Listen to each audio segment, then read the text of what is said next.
Hello. हाँ गुरु जी। नंद बाबा से कहते हैं कि वसुदेव जी नंद बाबा से कहते हैं कि मुझे जो है गोकुल में कुछ अनिष्ट होने की आशंका है, इसलिए आप शीघ्र ही गोकुल को प्रस्थान करें। यह बात सुन करके जो नंद बाबा हैं वे अपने गोकुल जाने के लिए निकलते हैं।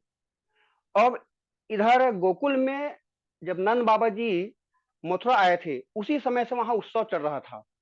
अरे भाई, भगवान कृष्ण जहाँ प्राकट्य हो वहां उत्सव तो होना ही है। तो वहां तो गोकुल में कई महीनों कई दिनों तक उत्सव हो रहा था।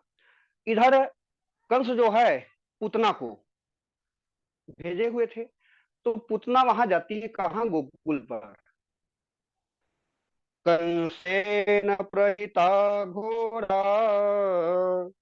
पूतना बाल घातनी शिशुश्चार निघग्नन्ते पुरग्राम प्रजा दिशु। और पूतना कौन थी? पूतना बाल घातनी। ये जो है बाल बालकों को मारती थी। घातनी माने मारना। तो छोटे छोटे बच्चों को मार करके उनका खून का पान करती थी ये पूतना। अब वह आकाश मार्ग मार्ग से उड़ते उड़ते जा रही थी और पृथ्वी लोक में देख रही थी। अब यहाँ गोकुल पहुंच करके वह देखती है कि इस गोकुल नगरी में क्या हो रहा है। यहाँ तो बड़ा उत्सव चल रहा है। यह अब इनका जो उत्सव है उसको मैं दुखद रूप में बदल देता हूँ। ये उत्सव को मैं, जो इन सुखी मना रहे हैं उनको मैं दुखी कर देता हूँ। यह सोच करके वह आकाश से नीचे उतरी और एक सुंदर स्त्री का, जो आजकल मेकअप करके बनाते हैं, वो ऐसा नहीं था, लेकिन वो रूपवती होकर के नंद बाबा के यहाँ नंद भवन में पहुंची। वहां पर सखियों ने देखा कि भाई इतनी सुंदर रूपवती, क्योंकि गोकुल में उतना सुंदर स्त्री नहीं थी। तो सभी गोपियां वहां जो थी वो सोचती हैं कि जो यशोदा मैया हैं उनके कोई रिश्तेदार होगी। तो उनको किसी ने रोका नहीं। अब पूतना जो है सीधा गई और जा करके भगवान कृष्ण जो पालने में सो रहे थे वहां पहुंच जाती है। अब वहां पहुंच करके क्या करती है? और भाई वह जो अपने स्तन में कालकूट विष लगा करके गई हुई थी कि दूध को मैं स्तन पान कराऊंगी, और जब स्तन पान करेगा यह बालक तो इसकी मृत्यु हो जाएगी। यह सोच करके वह अपने स्तनों पर महान कालकूट विष को लगा करके गई हुई थी। अब कृष्ण भगवान उसको देखते हैं, पुतना को, कि अरे ये तो पुतना मौसी आ रही है। तो भगवान कृष्ण सोचते हैं, देखिए अभी मेरा यहाँ तो उत्सव चल रहा है और मुझे जन्म लिए हुए केवल 6 दिन हुए हैं, और मैंने यहाँ पर आया हूँ तो माखन मिश्री दूध ये सब खाने पीने के लिए आया हूँ। और ये पुतना मौसी जो है मेरे को आज से ही ये विष भरा दूध पिलाने आ गई है। अब कन्हैया देख करके अपना नेत्र बंद करते हैं। तो कन्हैया नेत्र बंद क्यों करते हैं? तो यहाँ पर संतों का कई विचार है कि पूतना को देख करके भगवान कृष्ण ने अपना आंख बंद क्यों किया। तो भगवान कृष्ण जो है अविद्या है, अविद्या ही पूतना है। तो भगवान कृष्ण ने सोचा कि मेरी दृष्टि पड़ते ही जो ये अविद्या रूपी पूतना है, क्योंकि मेरे सामने अविद्या तो टिक नहीं सकती। जब मैं इसको देखूंगा तो जो इसकी सच्चाई है, जो वास्तविक रूप है, वह प्रदर्शित हो जाएगा। तो जो मेरा अभी इतना जो गोकुल में ब्रज भूमि में उत्सव चल रहा है तो इसका क्या होगा? और ये सब जो ब्रज मंडल वासी हैं, गोपियां हैं, वह भी डर जाएंगी। यह सोच करके और यह जो उत्सव है वह भंग हो जाएगा। यह सोच करके भगवान ने अपना नेत्र बंद कर लिए। एक संत का भाव है, जो मेरी प्राप्ति है वो अनेक साधन करने के बाद भी प्राप्त नहीं होता। अनेक साधु संत ऋषि मुनि ब्राह्मण गण सभी अनेक साधन करते हैं, लेकिन उनको इतना साधन करने के बाद भी मेरा प्राप्ति जो है नहीं होता। लेकिन ये पुतना जो है ऐसा कौन सा कर्म की है जिससे यह मेरे को प्राप्त हो रही है, मेरे को ये प्राप्त कर रही है, ऐसा कौन सा इसने अच्छा कार्य किया है, इसलिए भगवान ने अपना नेत्र बंद किया। और संत कहते हैं भगवान कन्हैया ने अपना नेत्र बंद इसलिए किया कि अभी तो मैं मात्र 6 दिन का हूं और ये पुतना मौसी जो है मेरे को विष पिलाने आ गई हैं, और मैं विष, मेरा काम विष पीने का नहीं है, मेरा काम तो दूध माखन मिश्री खाने का है।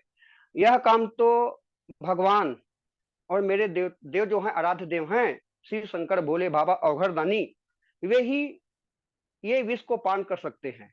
इसलिए उन्होंने भगवान भोले बाबा को याद किया कि हे प्रभु, अब आपका ही सहारा है, आप आकर के विष का पान करें और मैं पुतना मौसी का दूध पीऊंगा, दूध के साथ साथ इसका प्राण भी खींचूंगा। अब कन्हैया ने सोचा, जब राम रूप में था तो यही जो है सूर्पनखा के रूप में आई थी, और मैंने सीता जी की ओर देखा, पराई स्त्री की ओर नहीं देखा। अब भी आ रही है और ये पराई स्त्री है, इसलिए मुझे इसको नहीं देखना है। यह सोच करके भगवान जो है अपना नेत्र बंद नेत्र को बंद करते हैं। अब पुतना मौसी वहां पर आ जाती हैं जहां पर भगवान कृष्ण सोए हुए थे, और इधर उधर देखती ही है कि कोई देख थोड़ी रहे हैं, और पुतना जो है कन्हैया को उठा करके कोने में ले जा करके अपना स्तनपान कराने लगती हैं। अब जो है भगवान कृष्ण जो हैं भोले बाबा को तो याद कर ही लिए थे, जो आकर के विष का पान कर रहे थे, और कृष्ण कन्हैया उनका दूध पान करने लगे। अब दुग्ध का पान भी कर रहे हैं, उनके प्राण को भी खींच रहे हैं। और जब धीरे धीरे कृष्ण भगवान जो हैं उसके प्राणों को खींचने लगे, तो पुतना को लगा कि अब मैं बचने वाली नहीं हूं, तो वह जो है आकाश में चली जाती है रूप लेकर के, और कहती है सा मुंच मुंचाल मिति प्रभासिणी निष्पीड्यमानाखिल जीव मर्मणि निवृत्त नेत्रे चरणौ भुजौ मुहु प्रस्विन्न गात्रा क्षिपति रुरोदः सा मुंच मुंचाल मिति। छोड़ दे भाई। अब जब प्राण जाने वाला होता है तो हर व्यक्ति डर जाता है, उसी प्रकार जो है पुतना अब लगा कि अब मैं तो अब बचने वाली नहीं हूं, तो वह कन्हैया को बोलते हैं कि छोड़ दे बालक, छोड़ दे, मुझे छोड़ दे। कन्हैया ने कहा कि मौसी, जिसको हम, एक तो हम किसी को पकड़ते नहीं, आसानी से हम किसी के पास जाते नहीं हैं, पकड़ते नहीं हैं, और जिसको एक बार हमने पकड़ लिया उसको फिर छोड़ते नहीं हैं। अब पुतना जो है बार बार जोर जोर से चिल्लाती है, पीड़ा के कारण पुतना का शरीर फटने लगा, और वह जो है अपना पृथ्वी पर अपना जो वास्तविक रूप, राक्षसी का रूप, उसका वास्तविक रूप था राक्षसी का, वह राक्षसी वाला शरीर के साथ पृथ्वी में धड़ाम से गिर जाती है और उसका प्राणंत हो जाता है। गिरते समय उसने कंस के जो है 6 कोस के बाघ को कुचल डाला। 6 कोस इतनी लंबाई चौड़ाई उस पुतना का शरीर था, महाभयंकर शरीर। और जब पुतना गिरी तो कहते हैं गब्युति, त्रिगप्युति माने 6 कोस, गब्युति माने 2 कोस, गब्युति का 2 कोस और त्रिगव्युति का 6 कोस, इतना बड़ा शरीर लेकर के पुतना जो है पृथ्वी पर गिरती है। तब ब्रजवासी दौड़ते हैं और सोचने लगते हैं कि यह अचानक क्या हो गया। अरे ना तो अभी बादल आया है कि बादल फटे गर्जना करे, ना तो कोई तार टूटा है, बिजली खंभ आदि गिरा है। तो यह कैसा जो इतना बड़ा जो आवाज है, यह कहाँ से आया है? दौड़ते दौड़ते हुए वे गए और वहां पर जाकर के देखते हैं तो बड़ा सा राक्षसी जो है गिरी पड़ी है। अब जब राक्षसी गिरी तो सभी जो ब्रजवासी हैं, गोकुल के रहने वाले हैं, वे सब घबरा जाते हैं। अरे कन्हैया कहाँ है, कन्हैया कहाँ है? माता यशोदा दौड़ती हुई आती है और देखती है कि कन्हैया जो हैं पुतना के वक्ष स्थल पर घुटना के बल चढ़ रहे हैं और वहीं अपने मस्त आनंद में हैं। अब जब माता यशोदा को कृष्ण दिखते हैं तो वह रोना चालू कर देते हैं। इससे पहले तो वह घुटन घुटन पे अपना चढ़ रहे थे, लेकिन जैसे ही माँ यशोदा को देखते हैं तो वे रोना प्रारंभ कर देते हैं। माता यशोदा और ब्रजवासियों ने जैसे तैसे करके सीढ़ी आदि ला करके श्री कृष्ण कन्हैया को नीचे उतारे और उसके बाद भगवान कृष्ण को गोमूत्र, गोरज आदि से उनका स्नान कराए और भगवान के नाम से ही माता जो है यशोदा रोहिणी मिल करके उनको झाड़ा लगाती है, फूकती है, झड़ती हैं। आज भी बच्चों को यदि लगता है जादू टोना हो गया है तो गौशाला में जा करके कई बच्चे का गैया मैया का चरण स्पर्श कराते हैं, पूछ से झाड़ा लगाते हैं। उसी प्रकार मैया यशोदा भी कृष्ण कन्हैया को झाड़ा लगा रही हैं और क्या कहती हैं? जो इंद्रियाणी हृषिकेशः प्राणन नारायणो बतु श्वेत दीप प्रतिष्ठितम मनो योगेश्वरो वतु। मैया यशोदा कहती है कि जो इंद्रियां है ना, उसकी रक्षा जो है ऋषिकेश भगवान करें। और प्राणों की रक्षा कौन करें? तो वाराह भगवान जो हैं प्राणों की रक्षा करें। श्वेत दीप के जो अधिपति वाराह हैं वे चित्त की रक्षा करें और योगेश्वर भगवान जो हैं मन की रक्षा करें। इस प्रकार मैया यशोदा जो है गाय की पूंछ से उनको झाड़ा लगाती है और भगवान से प्रार्थना करती है कि जो मेरे बच्चा है उसकी सभी प्रकार से आप रक्षा करें। इस प्रकार मैया यशोदा और रोहिणी सभी ने लाला को गोमूत्र आदि से स्नान कर करके श्रृंगार कर सुंदर वस्त्र पहना करके उनको पालने में पुनः सुला दिए। अब जब इधर मथुरा से लौट करके नंद बाबा गोकुल को आए तो रास्ते में उन्होंने पूतना के पड़ा हुआ जो शरीर था उसको देखा और सोचने लगा, बताओ कि वसुदेव जी कितने दिव्य योगी हैं, कितने दिव्य दृष्टि वाले हैं। उन्होंने आज जो यहाँ घटना घटी उसके बारे में मुझे मथुरा में ही आगाह कर दिए थे कि गोकुल में कुछ अनिष्ट होने वाला है, आप तुरंत जाएं। लगता है कि नंद बाबा वसुदेव के रूप में योगेश्वर ने ही जन्म लिया है। अब जो है नंद बाबा की आज्ञा से सभी जो हैं ब्रजवासी, अब क्या करना है, उतना पुतना का उतना बड़ा शरीर था तो उसको तो एक ही चिता में नहीं जलाया जा सकता था। तो नंद मामा ने सभी ब्रजवासियों को कहा कि भाई अपना टंगिया कुल्हाड़ी लेकर के आए और जो पुतना का शरीर है उसको कई भागों में विभक्त किए जिससे आसानी से उसको जलाया जा सके। अब अनेकों चिता में रख करके पुतना को जला दिया गया। अब एक आश्चर्य होता है, क्या आश्चर्य होता है? भाई जो शरीर होता है उससे जब चिता में जलाते हैं, अग्नि में दाह संस्कार करते हैं तो हर किसी के शरीर से दुर्गंध आती है। लेकिन यहाँ पर विचित्र बात यह हुई कि जो पुतना थी उसके शरीर से दुर्गंध की जगह सुगंध फैल गई। पूरा वहां पर जो वायुमंडल था वह सुगंध से प्रवाहित होने लगी, वहां सुगंध आने लगी। परीक्षित महाराज ने पूछा कि हे गुरुदेव, पूतना तो राक्षसी थी, पूतना जो है राक्षसी थी, फिर इसके शरीर से दुर्गंध की जगह ये सुवासित सुगंध क्यों आ रही थी?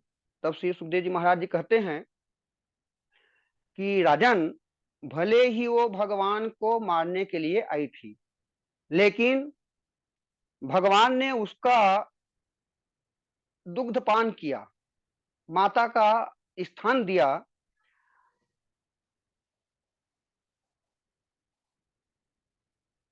पूतना लोक बालघ्नि राक्षसी रुद्राक्षया जिंघासयापि हरे स्तनम दत्वा अपसदगति।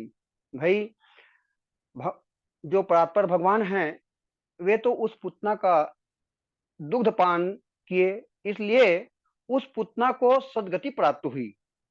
भगवान का स्पर्श हो जाने से उस पुतना को सदगति की प्राप्ति हुई। पुतना कौन थी? अरे पुतना तो का तो ना काम अच्छा था। काम क्या था? बालकों को मारना, उसका हत्या करके उनका खून पीना। ना नाम अच्छा, नाम भी क्या था? पुतना। ना तो कुल की अच्छा, ना उसका भोजन भी अच्छा। ऐसी वो पुतना थी। और क्या करने आई थी? तो भगवान कृष्ण को मारने आई थी। बताइए उसका क्या काम था जो भगवान उसको सदगति देते। लेकिन केवल एक दुग्ध पान करने के नाम से उस पुतना को सदगति की प्राप्ति हुई, जो कि माता यशोदा को भी सैकड़ों जन्म वर्ष बाद प्राप्त होने वाली है। अभी उनको प्राप्त नहीं हुई है, सैकड़ों हजारों जन्म वर्ष बाद माता यशोदा को जो सदगति प्राप्त होने वाली है, वह सदगति आज जो है पुतना को प्राप्त हो गई। ऐसे भगवान दयालु हैं। कम वा दयालु शरणम ब्रजेम। ऐसे दयालु कन्हैया को हम बारंबार प्रणाम करते हैं।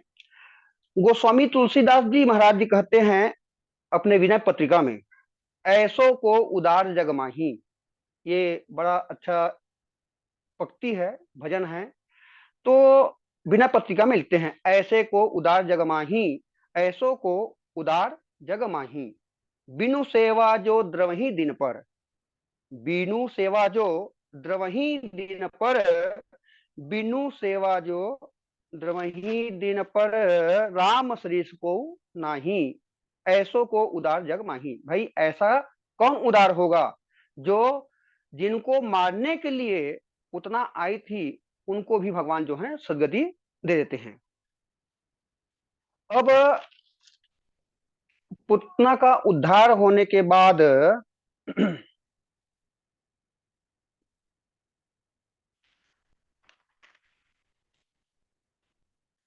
अब कहते हैं कि भाई ये पुतना कौन थी। राजा परीक्षित पूछते हैं कि ये पुतना ने ऐसा कर्म किया, तो ये पुतना कौन थी जिस कारण इन्होंने भगवान कृष्ण को दुग्धपान कराया। तो श्री सुखदेव जी महाराज जी कहते हैं कि यह पुतना जो है पूर्व जन्म में राजा बलि की पुत्री रत्नमाला थी। जब वामन अवतार में भगवान विष्णु जो हैं बलि से 3 पग भूमि मांगते हैं, तो रत्नमाला वहीं पर थी। अब वामन भगवान का एक तो 52 अंगुल के भगवान, सुंदर रूप। तो रत्नमाला को इच्छा हुई कि काश ऐसे पुत्र होता, मेरे को भी प्राप्त होता। लेकिन जब 3 पग में पूरे जो बलि राजा हैं उसके राज्य को, उसके संपत्ति को ले लिए, तो वही रत्नमाला के मन में आया कि ऐसे पुत्र को तो विष दे करके मार देना चाहिए। तो भगवान जो कृष्ण हैं उनकी दोनों इच्छा को पूर्ण करते हैं कि भाई पुत्र भी बन गए और विष का भी पान कर लिए। तो भगवान ऐसे दयालु हैं। इसके बाद आगे की कथा में सकटसुर भंजन, सक्तासुर भंजन का भी कथा है। तो श्री सुखदेव जी महाराज जी कहते हैं, जब पुतनावध होने के बाद सभी फिर से नंद उत्सव मनाने लगे, नंद उत्सव होने लगा, गोकुल में उत्सव मनाने लगे। तो मैया जो हैं कृष्ण भगवान को देखते हैं कि अब 3 महीने हो गए, और मैया तो कृष्ण को एक पल के लिए भी ओझल नहीं होने देती थी। उनका जो नजर था वो भगवान कृष्ण से ही लगा हुआ था। तो मैया यशोदा क्या देखती हैं कि जो कन्हैया है पहली बार 3 महीने होने पर पहली बार कृष्ण कन्हैया ने करवट बदली, तो मैया यशोदा बड़ा प्रसन्न हुई। और सभी जो गोप गोपियां हैं उनको बुला करके, भाई गोप गोपियों को क्या चाहिए? उत्सव। और उत्सव करने के लिए क्या चाहिए? बहाना। कोई भी कार्य के लिए बहाना होना चाहिए। तो उनको एक बहाना मिल गया। काहे का बहाना? कि आज कन्हैया ने करवट बदला है। और प्रसन्न हो करके उत्सव मनाने लगे। नंद बाबा ने ब्राह्मणों को बुलाया, ब्राह्मणों ने स्वस्ति वाचन आदि किया। और कन्हैया को सुंदर वस्त्र एवं श्रृंगार करके मैया यशोदा जो है उनको छकड़े, हम लोग अभी हमने तो देखा है बैलगाड़ी, और प्राय हमारे जो उम्र के होंगे वे सही बैलगाड़ी देखे होंगे, उसी को ब्रज भाषा में छकड़ा बोलते हैं। तो मैया देखती है कि यहाँ तो अब उत्सव हो रहा है, नाच गाना हो रही हैं, सभी गो गोपियां नाचेंगे गाएंगे, तो कन्हैया का जो है नींद खुल जाएगा। इसलिए सोचती हैं कि जो बैलगाड़ी है, छकड़ा है, उसके नीचे पालना लगा देती हैं और वहीं पर सुला देती हैं। और छकड़े में क्या रखा हुआ था? दूध, दही, मक्खन आदि सभी घड़े मटके भर भर के उसमें रखे हुए थे। तो मैया यशोदा सुला देती है और वह अन्य कार्य में लग जाती हैं। अब इधर जो है सक्तासुर, कंस का भेजा हुआ ही दैत्य है, वह वहां पर आता है और देखता है कि यहाँ पर किसी का नजर थोड़ी है। इसके पूर्व में थोड़ा सा कथा विस्मित हुआ है। तो अब इधर कंस को पता चला कि पुतना तो नहीं आई, तो कोई उनका दूत बताया कि कंस जो है गोकुल में मारी गई है। तो कंस ने अब सक्तासुर को भेजा। अब सक्तासुर को भेजा जो पूर्व में हिरण्याक्ष का पुत्र उत्कर्ष था। उसने अपना शरीर का, उसे जो है बड़ा अभिमान था, बड़ा अच्छा शरीर था, ढील डौल था, इसलिए उसको शरीर जिसके पास जो होता है प्रायः उसका अभिमान हो जाता है। तो उसको अपने शरीर का ही अभिमान था। एक दिन वह लोमस ऋषि के आश्रम में गया और वहां सभी वृक्षों को अपने पैरों से कुचलने लगा। अब लोमस ऋषि यह देख करके बड़ा क्रोधित हो गए और उन्होंने उस उत्कच को श्राप दे दिया कि जिस शरीर पर तेरे को इतना अभिमान है, तू इस पर इतना अभिमान करता है, तो जा, तू शरीर रहित हो जा, बिना देह का हो जा। भाई जिस पर तेरे को अभिमान है उसी वह तेरा नष्ट हो जाए। अब वो उत्कच जो है लोमस ऋषि के चरण में गिर पड़ा और अनुनय विनय करने लगा। तो ऋषि जो होते हैं, संत जो होते हैं, हमारे गुरु जी बताते हैं, संत नवनीत समाना। जो संत होते हैं वो मक्खन के समान कोमल होते होते हैं। क्षणे रुष्टा क्षणे तुष्टा, क्षण क्षण में रुष्ट रुष्ट हो जाते हैं और वैसे ही वो प्रसन्न भी हो जाते हैं। तो लोमस ऋषि उत्कच का यह भाव देख करके कहते हैं कि द्वापर युग में भगवान कृष्ण के चरण स्पर्श से तेरा उद्धार होगा। तब से सक्तासुर जो है भगवान का इंतजार भी कर रहा था। अब बिना दे लिए उसका शरीर नहीं था। सक्तासुर नंद बाबा के घर पहुंचा और यहाँ उन्होंने आकर के इधर उधर देखा कि सब तो मजा ले रहे हैं, आनंद में हैं। आनंद कन भगवान का उत्सव चल रहा है, ऐसे ही भगवान कृष्ण आनंद रूपी हैं, आनंद देने वाले हैं। तो सभी जो हैं गोकुल में आनंद मना रहे हैं। सक्तासुर ने देखा कि मौका तो अच्छा है, वह धीरे से बैलगाड़ी छकड़े के पास गया और वह जो है कृष्ण कन्हैया को उठाने के लिए तैयार हुआ।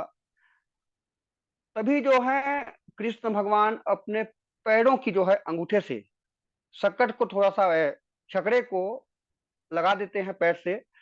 तो वह सक्तासुर सहित छकड़ा जो है आकाश में उड़ चला जाता है। अब आकाश में जाता है तो छकड़ा सहित जो घड़े में, छकड़े में मटका से भरा हुआ मटका जो है दूध, दही, छाछ आदि से भरा हुआ था, वह पृथ्वी पर आकर के धड़ाम धड़ाम से गिरने लगता है। अब शक्तासुर आकाश में ही चल उड़ रहा है और भगवान कृष्ण को जो है लेकर के उड़ रहा है। अब कृष्ण भगवान हैं, उनको तो बड़ा आनंद आ रहा था कि चलो भाई इसी बहाना उड़न खटोले में घूम लिया जाए। अब भगवान कृष्ण शक्तासुर के ऊपर बैठे हुए हैं, शक्तासुर लेते उड़ रहा है। धीरे धीरे गोकुल, पूरे जो गोकुल का क्षेत्र है वह भगवान जो है बड़े आनंद से घूम रहे थे। लेकिन जैसे ही शक्तासुर गोकुल को पार करने को तैयार हुए, गोकुल की सीमा को लांघने के लिए हुए, तो भगवान कृष्ण ने अपना जो है वजन बढ़ाना प्रारंभ किया। तो वह शक्तासुर सोचने लगा कि मैं उस बच्चे के भूल से कहीं कोई नील चट्टान पत्थर नीलगिरी का पर्वत को तो नहीं उठा लाया। यह सोचते हुए वह उड़ रहा है। अब उड़ते उड़ते उसको लगा कि इसको मैं पत्थर में पटक करके इसका प्राण ले लूं। यह सोच ही रहा था तो कृष्ण भगवान तो अंतर्यामी है, वह भी जान गए कि जब से यह पत्थर पत्थर कर रहा है, पहले नीलगिरी पत्थर इसको लग रहा है, अब सोच रहा है कि मैं इस बालक को पत्थर पर पटक करके इसका प्राण ले लूं, इसको मृत्यु दे दूं। तो भगवान ने ऐसी लीला की कि सक्टासुर को खुद उड़ा करके बड़ा सा चट्टान में उसको पटक दिया, जिससे सक्टासुर का गोविंदाय नमो नमः हो गया। अब जब इधर मटका सब फूट गया, धराम ऊपर से जब आकाश से गिरेगी, ऊपर से गिरेगा तो आवाज तो आनी ही थी। तो सभी मटके जब फड़ फड़ फड़ा धराम धराम फूटने लगे तो सभी जो गोकुलवासी हैं दौड़े हुए आए, ये क्या हो गया। अब आ करके देखते हैं तो वहां कन्हैया भी नहीं है और जितने हैं मटका बड़ा फूटा हुआ है। तो सभी आपस में कहने लगे कि ये क्या हो गया, ना तो आंधी आई है, ना तो तूफान, और ना कोई बैल सांड आदि इधर से गुजरा है जिससे इस प्रकार की घटना हो। अब जब ऐसे ही सोच रहे थे तो माता यशोदा वहां पर जो बच्चे खेल रहे थे उनसे पूछती है, क्यों रे लाला, ये छकड़ा का बैलगाड़ी जो है कैसे पलट गया। तो अब बच्चे बच्चे कभी झूठ नहीं बोलते, जो देखे होते हैं उसको ही बोलते हैं। हमारे गुरु जी बार बार कहते हैं बच्चे सो बच्चे हैं, और बालक बानर एक स्वभाव। जो बंदर हैं और जो बालक हैं दोनों एक स्वभाव के होते हैं। तो बच्चे कभी झूठ नहीं बोलते। वह बच्चे वहां पर खेल रहे थे और कृष्ण कन्हैया को उस बैलगाड़ी पर अपना पैर लगाते हुए देखे थे। तो उन्होंने यशोदा मैया से कहा कि मैया, हम लोग यहाँ खेल रहे थे और मैंने देखा कि कन्हैया जो है उस छकड़े को अपने पैर से मारा, तो छकड़ा सहित जो मटका है आकाश में उड़ गया। तो यशोदा मैया कहती है कि अरे, तू मेरे को पागल समझ रहा है कि इतना छोटा सा कन्हैया जो है पैर से मारेगा और जो छकड़ा मटका आदि सब आकाश में उड़ेगा। चल भाग जा यहाँ से, क्या तूने भांग पी रखी है। अब वो बच्चे तो हैं, सब सौगंध खाते हैं, नहीं मैया ये सही बात है, हम सही बोल रहे हैं। लेकिन बच्चों की बात पे किसी ने विश्वास नहीं किया और सब उनको डांट फटकार करके वहां से भगा दिए। अब ब्रजवासी जो हैं श्री कृष्ण के ऐश्वर्य, श्री कृष्ण की शक्ति को नहीं जानते थे। भाई वो तो बच्चे हैं, सब समझते थे कि ये नंद बाबा और यशोदा के बच्चे हैं, यही सब समझते थे।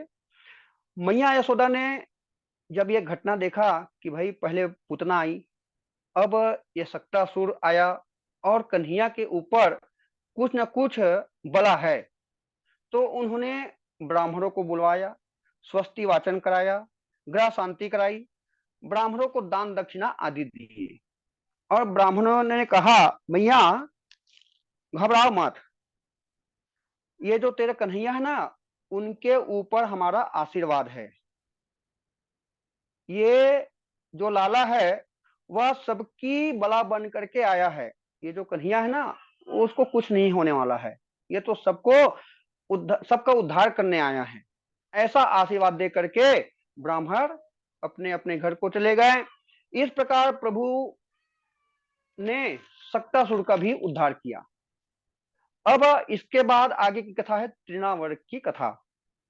अब ये तृणावर्त क्या है, तो हम प्रायः देखते हैं कि जब गर्मी का समय आता है तो उस समय जब आंधी तेज तूफान होता है तो बवंडर होता है, गोल गोल जो धूल है वह घूमता है उसी को, और घास फूस उसमें होता है, वही तृणावर्त है।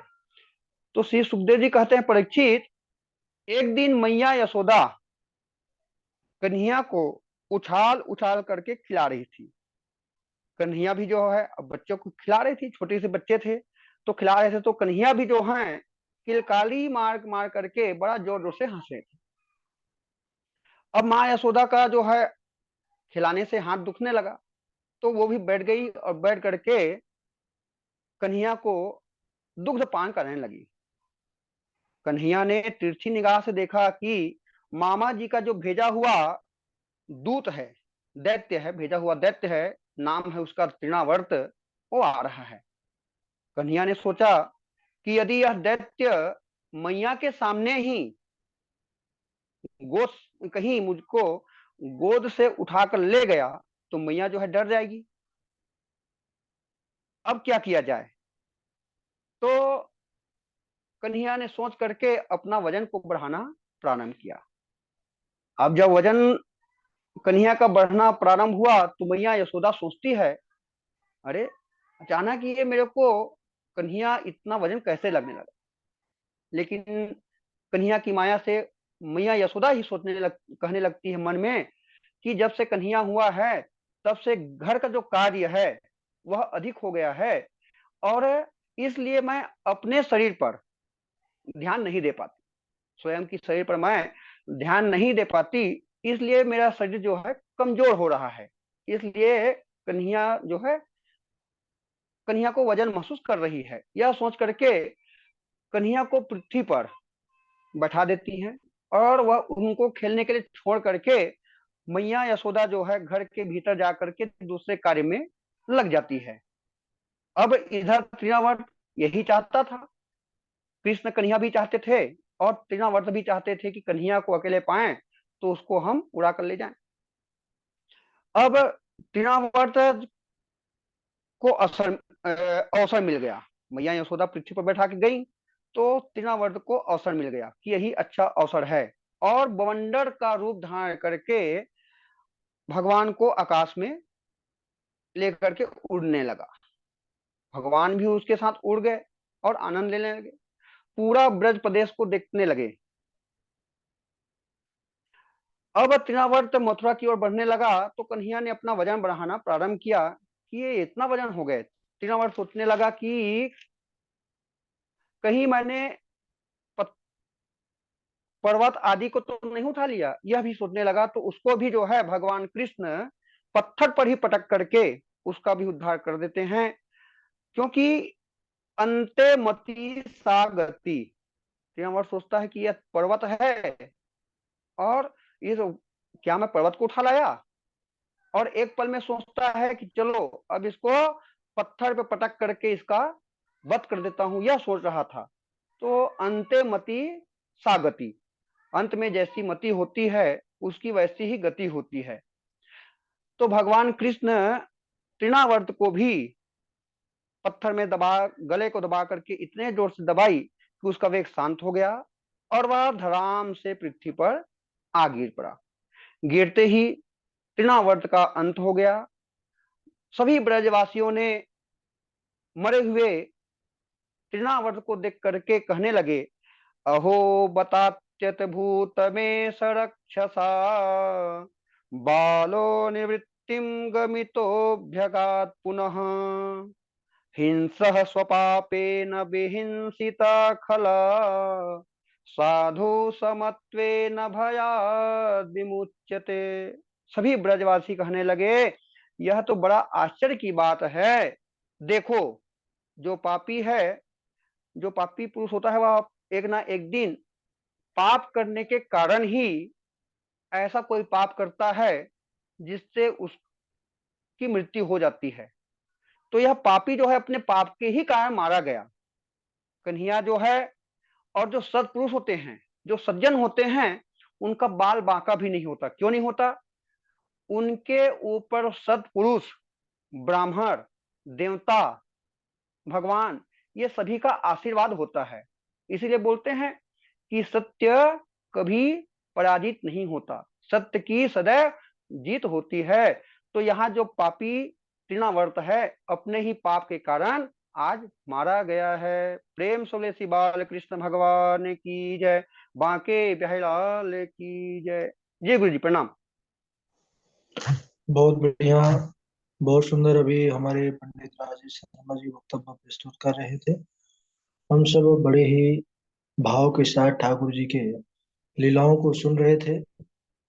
पंडित राजेश जी बहुत बढ़िया से पूतना चरित्र, किस प्रकार कन्हैया ने पूतना को सदगति प्रदान की, और सबसे बड़ी विशेष बात यह है कि यह बिना सहारे के और हम सबके सामने देखते हुए इन्होंने इतना बढ़िया वक्तव्य कहा।